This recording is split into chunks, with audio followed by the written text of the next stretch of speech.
News18 digital ಕಂಟೆಂಟ್ಗೆ ಸ್ವಾಗತ. ನಾನು ನಿಮ್ಮ ವಿಶ್ವನಾಥ್ ಹೂಗಾರ್. ರಾಯಚೂರು ಜಿಲ್ಲೆಯ ಲಿಂಗಸಗೂರು ಪಟ್ಟಣದ ನಗರ ಯೋಜನಾ ಪ್ರಾಧಿಕಾರದ ಇಲಾಖೆಯ ಕಚೇರಿಯಲ್ಲಿ ಅಧಿಕಾರಿಯೋರ್ವ, ಪ್ರಭಾರಿ ಸಹಾಯಕ ನಿರ್ದೇಶಕನೋರ್ವ ವ್ಯಕ್ತಿಯೋರ್ವರ ಹತ್ತಿರ ಲಂಚಕ್ಕೆ ಆಮಿಷ ಇಟ್ಟ ಎನ್ನುವಂತಹ ವಿಡಿಯೋ ವೈರಲ್ ಪ್ರಕರಣಕ್ಕೆ ಸಂಬಂಧಪಟ್ಟಂತೆ ನ್ಯೂಸ್18 ವಿಸ್ತೃತವಾದಂತಹ ವರದಿಯನ್ನ ಪ್ರಸಾರ ಮಾಡಿತ್ತು. ವರದಿಯ ಪ್ರಸಾರದ ಬೆನ್ನಲ್ಲೇ ಎಚ್ಚೆತ್ತುಕೊಂಡಂತಹ ಇಲಾಖೆಯ ಮುಖ್ಯ ಅಧಿಕಾರಿಗಳು ಆ ಒಬ್ಬ ಭ್ರಷ್ಟ ಅಧಿಕಾರಿಯನ್ನ ಅಮಾನತುಗೊಳಿಸಿ ಆದೇಶವನ್ನ ಹೊರಡಿಸಿದ್ದಾರೆ. ಈ ಒಬ್ಬ ಅಧಿಕಾರಿಯ ಹಿನ್ನೆಲೆ ನೋಡೋದಾದ್ರೆ 2022ರಲ್ಲೂ ಕೂಡ ಈ ಅಧಿಕಾರಿ ಲಂಚ ಪಡಿತಿರತಕ್ಕಂತಹ ಸಂದರ್ಭದಲ್ಲಿ ಲೋಕಾಯುಕ್ತ ಬಲೆಗೆ ಬಿದ್ದು ಅಮಾನತುಗೊಂಡಿದ್ದ ಎನ್ನುವಂತಹ ಹಿನ್ನೆಲೆ ತಿಳಿದು ಬರುತ್ತದೆ.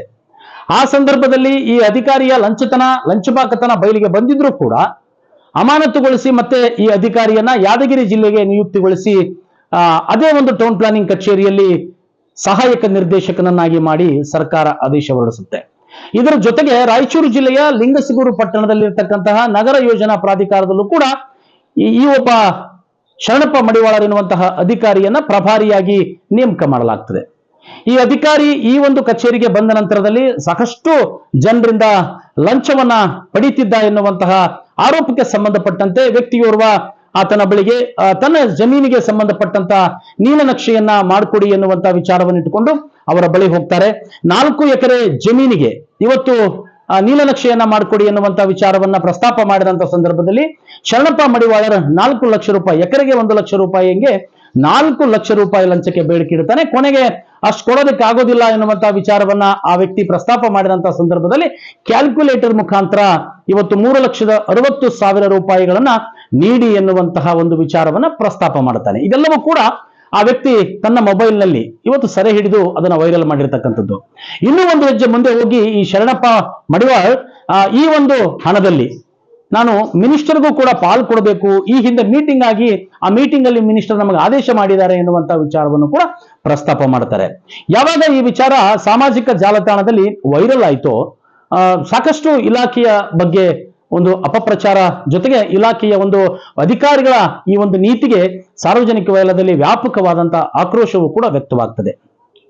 ಈ ಹಿಂದೆ 2022ರಲ್ಲಿ ಅಮಾನತುಗೊಂಡಂತಹ ಒಬ್ಬ ಅಧಿಕಾರಿಯನ್ನ ತಿರ್ಗಾ ಮತ್ತೆ ಅದೇ ಇಲಾಖೆಗೆ ನಿಯುಕ್ತಿಗೊಳಿಸಿ ಇವತ್ತು ಮತ್ತೆ ಆತನನ್ನ ಅಧಿಕಾರದಲ್ಲಿ ಮುಂದುವರಿಯುವ ಹಾಗೆ ಮಾಡ್ತದಲ್ಲ ಸರ್ಕಾರ.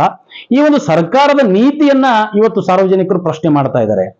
ಏನು ಅಂತ ಹೇಳಿದ್ರೆ, ಈ ರೀತಿಯಾಗಿ ಲಂಚಕ್ಕೆ ಬೇಡಿಕೆ ಇಟ್ಟು ಅಥವಾ ಲಂಚವನ್ನ ತೆಗೆದುಕೊಂಡು ಅಧಿಕಾರಿಗಳು ಸಿಕ್ಕಿಬಿದ್ದಂತ ಸಂದರ್ಭದಲ್ಲಿ ಅದೇನೋ ಅಂತಾರಲ್ಲ, ಮೂಗಿಗೆ ತುಪ್ಪ ಸವರೋದು ಅನ್ನೋ ಹಾಗೆ ಆ ವ್ಯಕ್ತಿಯನ್ನ ಯಾರು ಆ ರೀತಿಯಾದಂತ ಪ್ರಕರಣದಲ್ಲಿ ಸಿಕ್ಕಾಕೊಂಡಿರ್ತಾರೋ, ಯಾರು ಆ ರೀತಿಯ ಪ್ರಕರಣದಲ್ಲಿ ಭಾಗಿಯಾಗಿರ್ತಾರೋ ಅಂಥವರನ್ನ ಕೇವಲ ಅಮಾನತುಗೊಳಿಸಿ 3 ತಿಂಗಳಿಗೋ 6 ತಿಂಗಳಿಗೋ ಮತ್ತೆ ರಿವೋಕ್ ಮಾಡಿ ಅಧಿಕಾರದಲ್ಲಿ ಮುಂದುವರಿಸೋದಾದ್ರೆ ಯಾವ ರೀತಿಯಾದಂತ ಶಿಕ್ಷೆಯನ್ನ ಕೊಟ್ಟ ಹಾಗಾಗುತ್ತೆ? ಸಾರ್ವಜನಿಕರಿಗೆ ಇದರಿಂದ ಏನು ಉಪಯೋಗ ಎನ್ನುವಂತಹ ಪ್ರಶ್ನೆ ಇದೀಗ ಸಾರ್ವಜನಿಕ ವಲಯದಲ್ಲಿ ಸಾಕಷ್ಟು ವ್ಯಾಪಕವಾಗಿ ಮೂಡ್ತಾ ಇದೆ. ಕೇವಲ ಈ ಒಂದು ನಗರ ಯೋಜನಾ ಪ್ರಾಧಿಕಾರದ ಇಲಾಖೆಯ ಕಚೇರಿ ಒಂದೇ ಅಲ್ಲ, ಇವತ್ತು ಅನೇಕ ಇಲಾಖೆಗಳಲ್ಲೂ ಕೂಡ ಭ್ರಷ್ಟಾಚಾರ ಅನ್ನುವಂಥದ್ದು ತಾಂಡವಾಡ್ತಾ ಇದೆ. ಈ ಭ್ರಷ್ಟ ಅಧಿಕಾರಿಗಳು ಇವತ್ತು ಲೋಕಾಯುಕ್ತರ ಬಲೆಗೋ, ಸಿಸಿಬಿ ಪೊಲೀಸರ ಬಲೆಗೋ ಅಥವಾ ಇನ್ನೊಂದು ಕಡೆ ಅಧಿಕಾರಿಗಳ ಬಲೆಗೆ ಸಿಕ್ಕಿಬಿದ್ದಂತ ಸಂದರ್ಭದಲ್ಲಿ ಸರ್ಕಾರ ಇವರನ್ನ ಕಂಪ್ಲೀಟ್ ಆಗಿ ಆ ಸೇವೆಯಿಂದ ವಜಾಗೊಳಿಸಿದ್ರೆ ಒಂದು ದೊಡ್ಡ ಶಿಕ್ಷೆಯನ್ನು ಕೊಟ್ಟ ಹಾಗಾಗುತ್ತೆ. ಮತ್ತೆ ತಿರ್ಗಾ ಆ ರೀತಿಯಾಗಿ ಅಧಿಕಾರಿಗಳು ಲಂಚವನ್ನ ತೆಗೆದುಕೊಳ್ಬೇಕು ಅನ್ನುವಂಥ ವಿಚಾರವನ್ನ ಮಾಡ್ತಾರೆ ಅನ್ನುವಂಥದ್ದು. ಅಂದ್ರೆ ಹೆದರಿಕೆ ಅನ್ನುವಂಥದ್ದು ಅಧಿಕಾರಿಗಳಿಗೆ ಇರ್ತದೆ.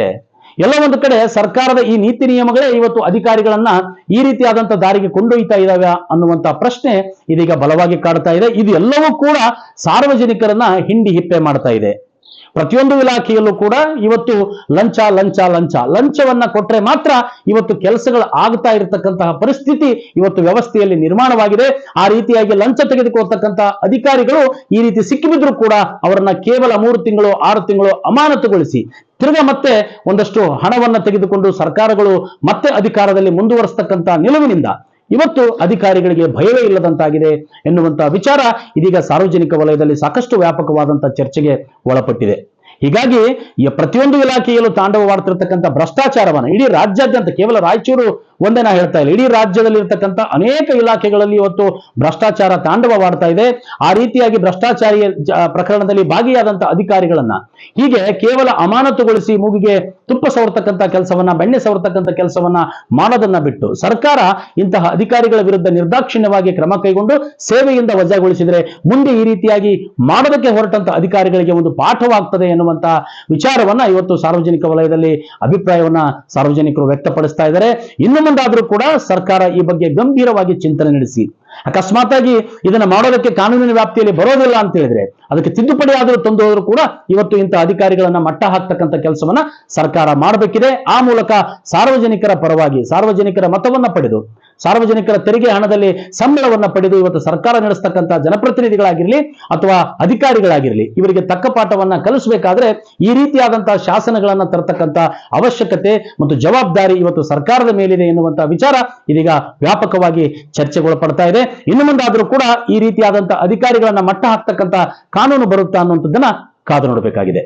ನಿರ್ಭೀತ, ನಿಷ್ಪಕ್ಷಪಾತ, ವಿಶ್ವಾಸಾರ್ಹ ಸುದ್ದಿಗಳಿಗೆ ಮತ್ತೊಂದು ಹೆಸರಾಗಿರುವಂತ ನ್ಯೂಸ್18 ಕನ್ನಡ ಈಗ ಆಪ್ನಲ್ಲೂ ಲಭ್ಯವಿದೆ. ದಯವಿಟ್ಟು ಇಲ್ಲಿರುವ QR ಕೋಡ್ ಅನ್ನ ಸ್ಕ್ಯಾನ್ ಮಾಡಿಕೊಂಡು ಆಪ್ ಅನ್ನ ಡೌನ್ಲೋಡ್ ಮಾಡೋದಕ್ಕೆ ಮರಿಬೇಡಿ. ನಿಮ್ಮ ಬೆಂಬಲ ಹೀಗೆ ಸದಾ ನಮ್ಮೊಂದಿಗಿರಲಿ. ಧನ್ಯವಾದ.